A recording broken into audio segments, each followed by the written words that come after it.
ఇక్కడ యోహాను సువార్త 13వ అధ్యాయం దాని యొక్క 5వ వచనాన్ని మనం చదివినట్లయితే బహుశా మనం 2వ వచనం నుంచి చదువుదామండి. వారు భోజనం చేయుచుండగా ఆయనను అప్పగింపవలేనని సీమోను కుమారుడగు ఇస్కరియోతు యూదా హృదయములో అపవాది ఇంతకు ముందు ఆలోచన పుట్టించి ఉండెను కనుక తండ్రి తన చేతికి సమస్తము అప్పగించిననియు తాను దేవుని యొద్ద నుండి బయలుదేరి వచ్చిననియు దేవుని యొద్దకు వెళ్ళవలసి ఉన్నదనియు యేసు ఎరిగి భోజన పంక్తిలో నుండి లేచి తన పై వస్త్రమును అవతల పెట్టి ఒక తువాలు తీసుకొని నడుమునకు కట్టుకొనెను. అంతటా పల్లెములో నీళ్లు పోసి శిష్యుల పాదములు కడుగుటకును తాను కట్టుకొని ఉన్న తువాలుతో తుడుచుటకును మొదలుపెట్టెను. ఇక్కడ మనం ఈ జరిగిన సంఘటన చూస్తూ ఉంటే దీని చరిత్ర కాస్త మీతో చెప్పాల్సినటువంటి అవసరం ఉంది. అబ్రహామునకు దేవుడిచ్చిన వాగ్దానమును దేవుడు నెరవేర్చుచూ ఉండగా ఇశ్రాయేలీయులు దేవునికి విరోధంగా సనగడం, గునగడం, వ్యతిరేకత చూపించడం, అవిధేయత చూపించడం ఇవన్నీ జరిగినటువంటి సందర్భంలో అబ్రహాము సంతానము దాదాపు 430 సంవత్సరాలు ఐగుప్తులో బానిసలుగా ఉండవలసి వచ్చింది. బానిసలుగా ఉన్నప్పుడు వారు దేవునికి మొరపెట్టారు. వారి కన్నీళ్లు చూచిన దేవుడు, వారి మొర ఆలకించిన దేవుడు వారిని విడిపించడానికి ప్రణాళిక వేశాడు. మోషే వృద్ధుడైనప్పటికీ మోషేను ఐగుప్తు దేశానికి పంపి దాదాపు 10 తెగులు వారికి పంపించి ఫరోతో దేవుడు మాట్లాడుతూ వచ్చాడు. ఆ 9 తెగులు కూడా వచ్చినప్పుడు నీ దేవునికి మొరపెట్టు, మమ్మల్ని కరుణించమని ఫరో వేడుకున్నాడు. కానీ జనులను మాత్రం దేవుని ఆరాధించడానికి విడిచిపెట్టలేదు. అప్పుడు దేవుడు చెప్పాడు, మీరు ఒక పని చేయండి, ఒక పొట్టేలును వధించి దాని రక్తం తీసుకొని మీ ద్వారబంధకు మీద మీరు రాయండి, దర్వాజ మీద దానిని రాయండి. ఒక సంహార దూత ఐగుప్తులో సంచరింపబోచున్నది. ఆ సంహార దూత ఏ ఇంటికి వస్తాడో ద్వారబంధం మీద రక్తం కనబడని కుటుంబాలలోని తొలిచూలులను ప్రథమ కుమారుని హతం చేసి సంహార దూత వెళ్ళిపోతుంది. సో ఇశ్రాయేలీలకు దేవుడిచ్చినటువంటి అవకాశం ఏంటంటే అది వారి యొక్క పస్కా పండుగ. ఆ పండుగ దినమందు ప్రతి ఇంటిలో ఒక పొట్టేలు వధింపబడి దాని రక్తం తీసుకొని ద్వారబంధం మీద రాసి ఆ పొట్టేలు మాంసం వారందరూ తినుకుంటూ ఆ అర్ధరాత్రి వారు బయలుదేరి వెళ్ళాలి. ఈ నిబంధన మోషే ద్వారా ఇశ్రాయేలీలకు దేవుడు అనుగ్రహించారు. దేవుడు అర్ధరాత్రి వేళలో సంహార దూతను పంపినప్పుడు ప్రతి ఇంటికి సంహార దూత వచ్చినప్పుడు ఏ ఇంటి ద్వారబంధం మీద రక్తం కనబడినదో ఆ ఇంటిని వదిలేసి సంహార దూత రక్తం లేని ఇంటిలో ఉన్న తొలిచూలను సంహరించాడు. ఫరో కుమారుడు చనిపోయాడు. గుడిసెలో ఉన్న ఆ దాసుని కుమారుడు కూడా చనిపోయాడు.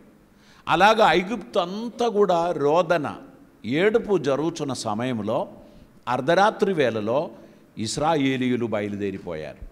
వారు బయలుదేరిపోయిన ఆ పండుగ, ఆ విమోచనను జ్ఞాపకం చేసుకోవడానికి ప్రతి సంవత్సరం ఒకరోజు ఇశ్రాయేలీయులు ఈ పస్కా ఆచరించడం మొదలైంది.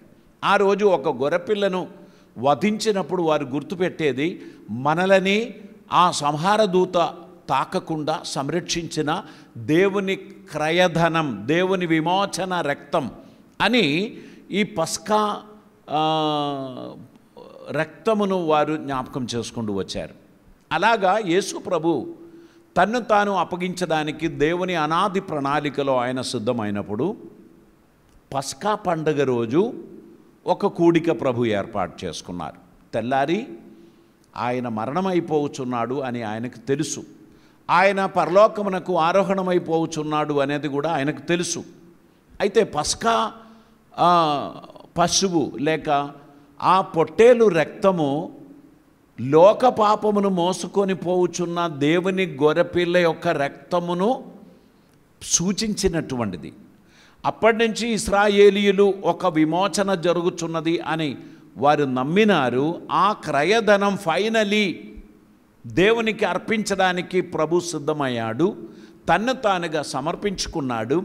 యేసు ప్రభువారు ఆ మరణానికి సిద్ధమైన ముందు రాత్రి తన శిష్యులను కూర్చుండబెట్టారు.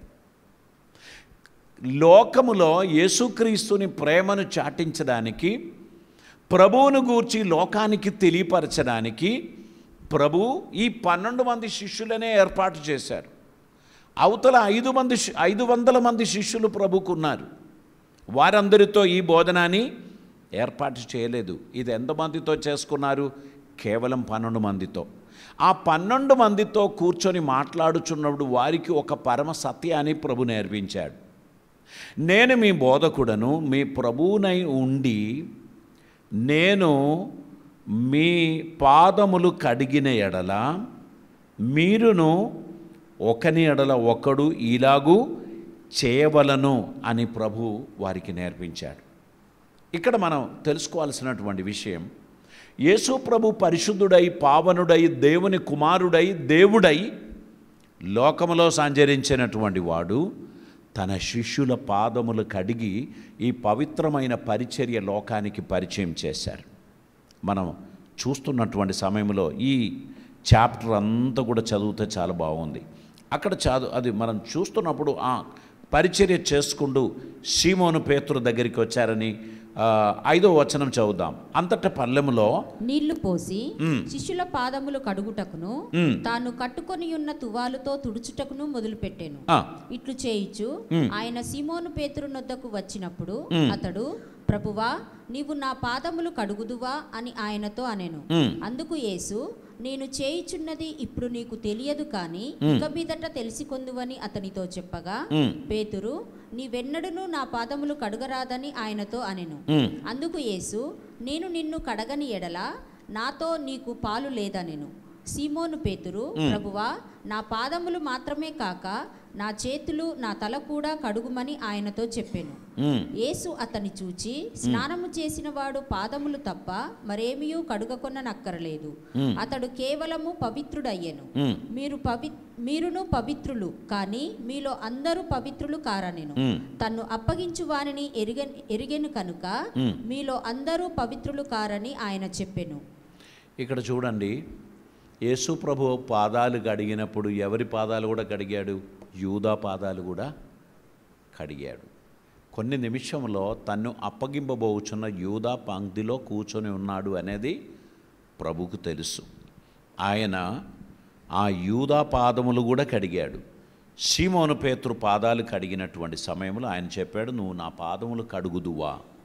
అప్పుడు ప్రభు చెప్పారు, ఒకవేళ నేను నీ పాదాలు కడగని ఎడల నీకు నాతో పాలు ఉండదు అని చెప్పినందుకు నా పాదములు మాత్రమే కాక నా చేతులు, నా తల కూడా కడుగుమని ఆయనతో చెప్పాను. యేసు అతని చూచి, స్నానం చేసిన వాడు పాదములు తప్ప మరేమీ కడగనక్కర్లేదు అని చెప్పి ఆయన పాదాలు కడిగినట్లు మనం చూస్తున్నాం. యేసు ప్రభు ఈ దివ్యమైన పరిచర్య మనకందరికీ చూపించడంలో ఉన్న ఉద్దేశం ఏంటంటే, మనం అందరము ప్రభువుని మనస్సు కలిగిన వారిగా ఉండాలి. మనకు కొన్ని ప్రాంతీయవాదం, కొన్ని భాషావాదం, కొన్ని కులభేదం, ఇట్లాంటి చాలా ఉన్నాయి మనకు సమాజంలో. కానీ క్రీస్తును నమ్మిన వారికి అటువంటిది ఉండకూడదు. యేసుక్రీస్తును అంగీకరించిన వారికి మనమందరము ఆయన పిల్లలమై ఉన్నామని, ఆయన కుటుంబ సభ్యులమై ఉన్నామని మనం డిక్లేర్ చేస్తున్నాం. ఇంకొకటి నేను చెప్తాను, యేసు ప్రభువును సొంత రక్షకునిగా అంగీకరించినటువంటి వారి హృదయములో ఎవరున్నారని మీరు నమ్ముచున్నారు? ప్రభు ఉన్నాడు. ప్రభు ఒకరిలో నివసించుచున్న ఆ వ్యక్తి మీకు ఎలా అనిపిస్తారు? గొప్పవారిగా అనిపించాలి. కీర్తనలో మనం చదువుతున్న భూమి మీద ఉన్న పరిశుద్ధులందరూ నాకు మిక్కిలి ఘనులు అని అంటున్నారు. ప్రభు ఒకరిలో ఉన్నారు అని అనుకుంటే ఆ వ్యక్తికి ప్రభువుకిచ్చే ఘనత మనం ఇవ్వాలి. ఎగ్జాంపుల్ చెప్పాలంటే, మొన్న సండే రోజు మటలాదివారం అనేటువంటి ఆ దినాన్ని హోసన్నా సండేగా, పామ్ సండేగా మనం అందరం ఆచరించాం.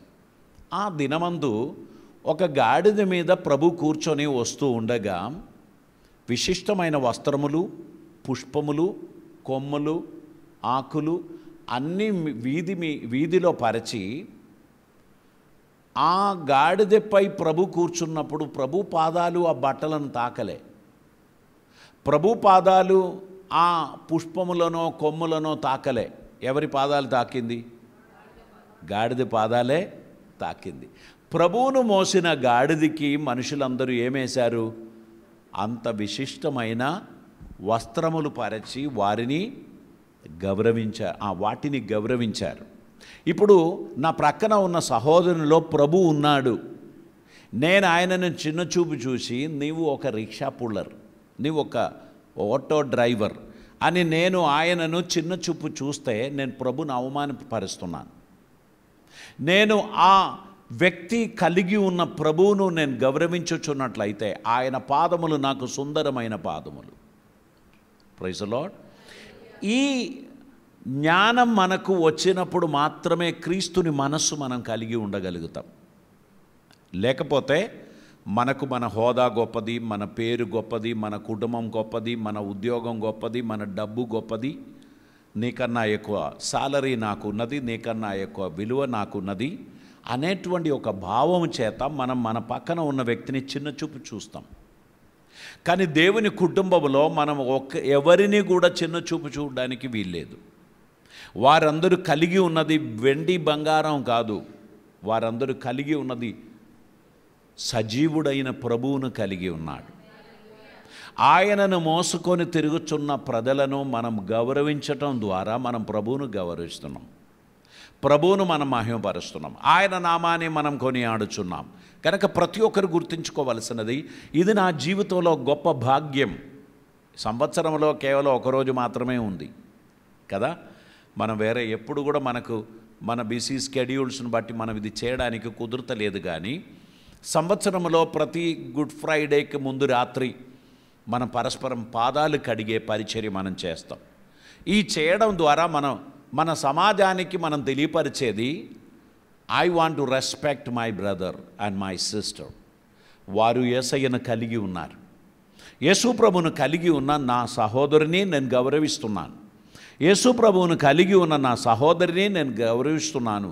తన పాదాలు కడగడంను బట్టి నా అహం తగ్గిపోవచ్చున్నది, నాలో ఉన్న ఆ అహం తగ్గిపోవచ్చున్నది. నేను దేవునికి విధేయత కలిగిన వానిగా, దేవునికి వినయం కలిగిన వానిగా, దేవునికి సమర్పణ కలిగిన వానిగా ఉండడానికి నేను నన్ను సమర్పించుకుంటున్నప్పుడు లోకములో ఉన్న వారందరినీ గౌరవించడానికి నాకు వీలవుతుంది. Otherwise I don't care anyone. ఎవరిని కూడా నేను పట్టించుకోను, ఎవరిని కూడా నేను గౌరవించను, ఎవరికి కూడా నేను రెస్పెక్ట్ ఇవ్వను. మా ఫ్యామిలీ ఏంటి, నా వంశం ఏంటి, నా కులం ఏంటి, నా కుటుంబం ఏంటి అని మనం ఎప్పుడు కూడా గర్వపడుతూ ఉంటారు. వారిలో దేవుడు ఉంటాడు అనే విషయం మీరు గుర్తుపెట్టుకోండి. ఐఎమ్ వెరీ స్ట్రైట్ ఫార్వర్డ్గా నేను మాట్లాడుచున్నాను. If you cannot love your neighbour, you cannot love your God. నువ్వు దేవుని ప్రేమిస్తున్నావు అని చెప్పి నీ ప్రక్కన నీ కంటికి కనబడే సహోదరుని నువ్వు ఎలా చిన్న చూపు చూస్తావు, నువ్వు ఎలా ద్వేషిస్తావు? నీవు ఇంకా ఎదగాల్సిన అవసరత ఉంది, నీవు ఇంకా మారాల్సిన అవసరత ఉంది.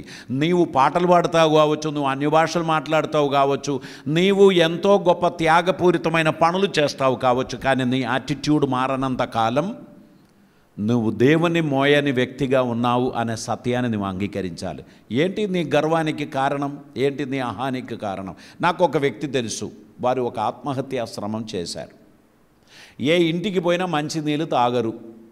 ఈవెన్ మా ఇంట్లో కూడా మంచినీళ్ళు తాగలేదు. ఆ వ్యక్తికి మంచినీళ్ళు మనం ఇస్తే మామూలు ఇవ్వం, మంచి స్పటిక గ్లాసులో బ్యూటిఫుల్గా డెకరేట్ చేయబడిన ట్రేలో మనం వాటర్ తీసుకుపోయి ఇస్తే అక్కడ పెట్టేస్తారు, తను తాగరు. ఆ వ్యక్తి కొంతకాలం తర్వాత తన జీవితంలో ఎదురైన ఒక సమస్యలను బట్టి తను ఆత్మహత్యాశ్రమం యత్నం చేశారు. ఆ వ్యక్తిని హాస్పిటల్లో అడ్మిట్ చేస్తే మేము చూడడానికి వెళ్ళాం. అప్పుడు నాకు కొంచెం నీళ్ళు ఇవ్వండి, నాకు కొంచెం నీళ్ళు ఇవ్వండి అని అడుగుతున్నారు. ఎవరింట్లో నీళ్ళు తాగని వ్యక్తి ఆ కుండలో ఈ కుండలో నీళ్ళు ఉన్నాయా అని వెతుకుచున్నారు. అది ఎవరి కుండ, ఎవరి నీళ్ళు? నువ్వు అటువంటిది తాగావా ఎప్పుడైనా? నువ్వు తాగుతావా? మనిషికి అహం ఉండకూడదు. నేను చెప్తున్నాను, మనిషికి ఎప్పుడు కూడా గర్వం ఉండకూడదు. ఈ జీవితం దేవుని కృప వలన మనకు అనుగ్రహింపబడిన దానమని మనం ఎల్లప్పుడూ గుర్తుపెట్టుకోవాలి. ఈ జీవితం ఆయన కృప ద్వారా మనకు అనుగ్రహింపబడినది. చివరిగా మన నోట్లో ఎవరు నీళ్ళు పోస్తారో మనకు తెలియదు. ఓకేనా? ఒకడంట ఆయన కోనర్లో పడ్డాడంట, చావబోతున్నాడు, కొట్టుకుంటున్నాడు. రక్షించడానికి పరిగెడుతూ వచ్చినటువంటి ఒక వ్యక్తి ఒక తాడు వేశాడంట. పట్టుకోండి, నేను లాగి నేను ఒడ్డుకు తీసుకొస్తానంటే, నీ పేరేంటి అని అడిగాడంట. పేరు చెప్పాడు. నువ్వు నాకేం తాడేస్తావు అన్నాడంట. ఇప్పుడు ఎవరు తాడేయాలి? నాకు సరిపోయిన వాడు, నాకు సమానమైన వాడు, నా స్టాటస్ కలిగిన వాడు నాకు తాడేస్తే నేను పట్టుకుంటా. చివరికి ఏమైంది? చనిపోయిండు. అంటే మనుషులకు దేవుడు అనుగ్రహిస్తున్న ఆపర్చునిటీని మనుషులు సద్వినియోగం చేయకపోతే అవే జరుగుతుంది. ఈ లోక జీవితంలో మనం అందరము దేవుని దానమై ఉన్నాం, దేవుని సృష్టి అయి ఉన్నాం, దేవుని కృప వలన ఇక్కడ మనం ఉన్నాం. దేవునికి స్తోత్రం. ప్రతిదినం మనల్ని కాపాడుచున్న దేవునికి స్తోత్రం చెల్లించాలి. ప్రతిదినం మనల్ని సంరక్షిస్తున్న దేవునికి స్తోత్రం చెల్లించాలి. మన భావాలలో వినయము విధేయత కలిగిన వారిగా, మరొకరిని గౌరవించు వారిగా మనం జీవించాలని దేవుడు కోరుచున్నారు. దేవుడు మనకు నేర్పించుచున్న ఈ సత్యంలో మనం నడిస్తే తప్ప పరలోక రాజ్యం మనకు దొరకదు.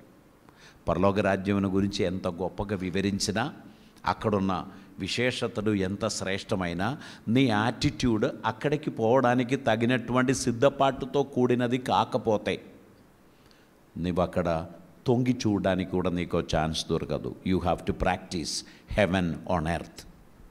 ఈ భూమి మీదనే పరలోకాన్ని, అక్కడున్న విషయాలను నువ్వు ప్రాక్టీస్ చేసుకోవాలి. ఇక్కడ నువ్వు ప్రాక్టీస్ చేసినదే అక్కడ జరుగుతుంది. కాబట్టి దేవుని రాజ్యమును గూర్చిన ఒక దర్శనం, దేవుని రాజ్యమును గూర్చిన ఒక అవగాహన, దేవుని రాజ్యమును గూర్చిన ఒక అండర్స్టాండింగ్ మనలో ప్రతి ఒక్కరు కలిగి ఉండాల్సినటువంటి అవసరం ఉంది. యేసుక్రీస్తుని గురించి బైబిల్ చెబుతున్న కొన్ని విషయాలు మనం చదువుదాం. మత్తయి సువార్త 11వ అధ్యాయం 29వ వచనాన్ని మనం చదువుదామండి. మత్తయి సువార్త 11వ అధ్యాయం 29వ వచనం. ప్రయాసపడి భారము మోసుకొనుచున్న సమస్త జనులారా, నా యొద్దకు రండి, నేను మీకు విశ్రాంతి కలుగచేతును. నేను సాత్వికుడను, దీన మనసు కలవాడను కనుక మీ మీద నా కాడి ఎత్తుకొని, నేను సాత్వికుడను దీన మనసు గలవాడను గనక మీ మీద నా కాడి ఎత్తుకొని నా యొద్ద నేర్చుకొనుడి, అప్పుడు మీ ప్రాణములకు విశ్రాంతి దొరుకును. ఏలైనగా నా కాడి సులువుగాను నా భారము తేలికగాను ఉన్నది. ఇక్కడ ప్రభు చెప్పుచున్న మాట, నేను సాత్వికుడను దీన మనస్సు గలవాడను, మీరు నా యొద్ద నేర్చుకోండి. ఏంటిది నేర్చుకునేది? ప్రభుని మనస్సు, ఆయన క్యారెక్టర్, ఆయన స్వభావం, అది మనం నేర్చుకొని సమాజంలో క్రీస్తును పరిచయం చేయుచున్నటువంటి వ్యక్తులుగా మనం ఉండాలని దేవుడు మన గురించి కోరుచున్నారు. యోహాను సువార్త 13వ అధ్యాయం దాని 35వ వచనాన్ని మనం చదువుదామండి. 13వ అధ్యాయం 35వ వచనం. మీరు ఒకని ఎడల ఒకడు ప్రేమ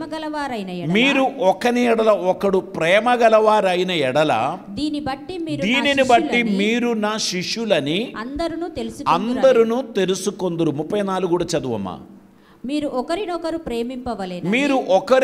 ప్రేమింపవలనని మీకు క్రొత్త ఆజ్ఞ ఇచ్చుచున్నాను. నేను మిమ్మను ప్రేమించినట్టు మీరును ఒకరిని ఒకరు ప్రేమింపవలను. ప్రభు మనలని ఏ విధంగా ప్రేమించారో ఆ విధంగా మనం పరస్పరం ప్రేమించబద్ధులమై ఉన్నాం. దేవునికి స్తోత్రం. కనుక మీరు గుర్తుపెట్టుకోండి, మీరు మోసపోవద్దు, ఎవరు మిమ్మల్ని కన్ఫ్యూజ్ చేయొద్దు. మీ ఫ్రెండ్షిప్ దేవుని చిత్తమునకు బయటికి మిమ్మల్ని లాక్కొని పోవద్దు. మీ ఫ్రెండ్షిప్ దేవుని ఉద్దేశమునకు బయటికి మిమ్మల్ని రాకొని పోవద్దు. అటువంటి వారు ఎంత గొప్పవారైనా కానీ వారిని ఉంచాల్సిన లిమిట్లో మీరు ఉంచాల్సిందే. దేవుని వాక్యమునకు దాటి మనం ఒక అడుగు కూడా పెట్టేది లేదు. ప్రభు మనకు నేర్పించిన కార్యాన్ని మన జీవితంలో నేర్చుకొని ఆయన అడుగు జాడలో నడవడానికి దేవుడు మనల్ని పిలిచాడు. గనక దేవుడు మనల్ని పిలిచిన పిలుపుకు తగినట్లు మనం ముందుకు నడవాలి.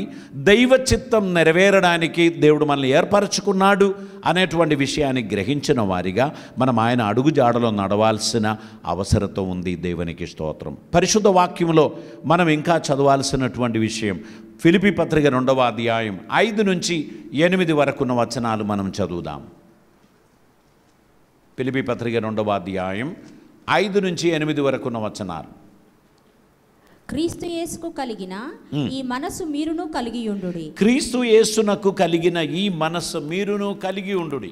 ఆయన దేవుని స్వరూపము కలవాడయుండి దేవునితో సమానముగా ఉండుట విడిచిపెట్టకూడని భాగ్యమని ఎంచుకొనలేదు, కానీ మనుషుల పోలికగా పుట్టి దాసుని స్వరూపమును ధరించుకొని తన్ను తానే రిక్తునిగా చేసుకొని. చూడండి, దేవునితో సమానమైన స్థానం కలిగిన మన ప్రభు, దేవుని కుడిపార్శ్వమందు కూర్చున్నటువంటి ప్రభు, ఆయన తన స్థానమానములను విడిచిపెట్టి వేషములో మనుషునిగా జన్మించి, చదవమా వచనం మరొకసారి. ఆయన ఆకారమందు మనుషునిగా కనబడి మరణము పొందునంతగా, అనగా శిలువ మరణము పొందునంతగా, శిలువ మరణం పొందునందుగా విధేయత చూపగా తన్ను తాను తగ్గించుకొనెను. అందుచేతను పరలోకమందున్న వారిలో కానీ భూమి మీద ఉన్న వారిలో కానీ భూమి కింద ఉన్న వారిలో కానీ ప్రతి వాని మోకాలును యేసునామమున వంగునట్లును ప్రతి వాని నాలుకయు తండ్రి అయిన దేవుని మహిమార్థమై యేసుక్రీస్తు ప్రభు అని ఒప్పుకొనున్నట్లును దేవుడు ఆయనను అధికముగా హెచ్చించి ప్రతి నామమునకు పైనామమును ఆయనకు అనుగ్రహించను. దేవునికి స్తోత్రం. యేసుక్రీస్తు తన్ను తాను తగ్గించిన కారణమును బట్టి దేవుడు అన్ని నామముల కన్నా పైనామం ఆయనకిచ్చి ప్రతి నాలుక యేసు ప్రభు అని ఒప్పుకొనినట్లును ప్రతి మోకాలు ఆయన ఎదుట వంగినట్లును దేవుడు చేసి ఆయనను హెచ్చించాడు. అప్పుడు తగ్గింపబడిన వారు హెచ్చింపబడతారు. ఎవరైతే ఈ భూమి మీద తగ్గించుకుంటారో వారిని దేవుడు హెచ్చిస్తారు. ఎందుకంటే దేవుడు మనుషుల హృదయమును వారి యాటిట్యూడ్ను గ్రహించి వారిని ఐశ్వర్యవంతులుగా చేయువాడు, వారిని ఆదరించువాడు.